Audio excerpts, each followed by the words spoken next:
your childhood home. Remember your bedroom for argument's sake. You probably had 1 or 2 receptacles in your bedroom. Correct. Meanwhile, today's code would ask for 3 or 4. By electrical Every 12 code, feet. Yeah, well, 6 feet from the door and every 12 feet from there on in. According to electrical code, I just need to make it safer than what it is for that home that was built in the 1900s. Even if you're rewiring I don't the need to house? add the extra receptacles as we just discussed. A good electrical contractor will automatically add them in. But for that cheap homeowner that wants to rewire the home because they're selling it, they only need to rewire what's existing. Holy cow. Yeah. So electrical Okay, you code, taught me a something. lot like, you're welcome. So electrical code is a lot like building code. We give you a bare minimum. Now it's up to you to surpass it. You surpass the building code every day that you're on a job. In electrical, we do the same. Maybe that's why I think it's code period, because that's what I do every day. Maybe that's why you and I have gotten along for 20 years, plus. Anyway. Okay, what about a homeowner out there that there's curious people. Maybe they want to know about changes in the electrical. Could they? Well, they can.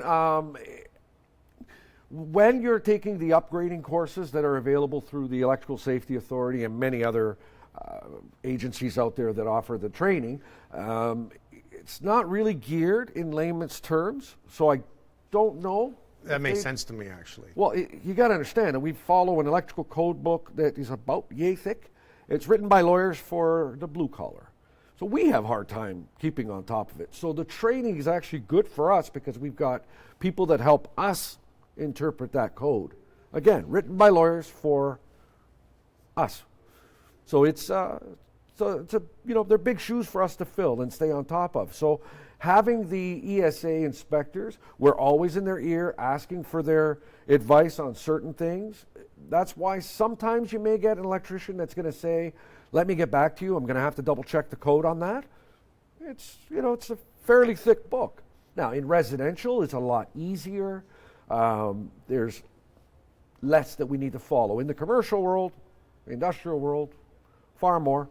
I try to stay out of those two worlds because it's just too much for my little brain to handle. I remember when Joe, we called him Little Joe, you've seen him on the show many times. Yes, Mini Frank, Mini Me.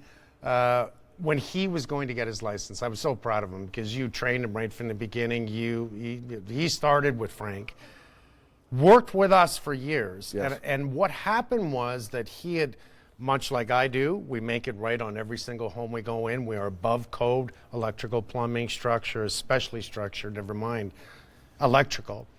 Joe went to do his test and he answered a question incorrectly. And did he fail or he almost failed because of it? Well, he got that question wrong for sure. He ended up passing overall, but that one question in particular that he remembers, that he ended up getting it wrong because he was actually answering what we do every day. Yeah. Make it better, make it right, above code. But the answer to the question was he didn't have to do it, but he said we have to do it. So I was kind of proud of that moment. I really, I just was, because it's been distilled in his head that on an old home, yes, you must go 6 feet from every door receptacles, every 12 feet from that point. Yes. And I think that was the question, actually. It may have been, but on a retrofit, you don't have to. And the rationale behind it, that's the beauty of, the beauty of Ontario Electrical Code would be that there's always a rationale to the code. And their rationale ends up being that they don't want to make you go poor trying to make your house safe. So having it safer than what you have today is the goal.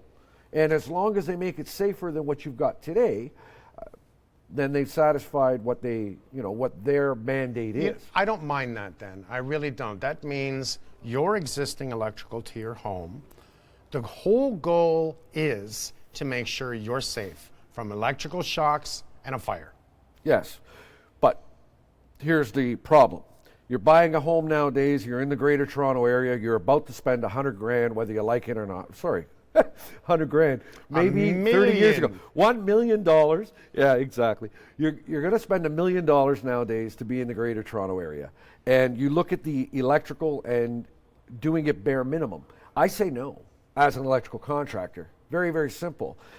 After I leave and my permit passes with the bare minimum receptacles as as code allows, what are you going to do as a homeowner? You're going to start running extension cords. So if the ESA inspector was to come in 3 or 4 days after you've actually moved in and you start using those extension cords, you're now in violation of the electrical code, which lots of people don't seem to understand.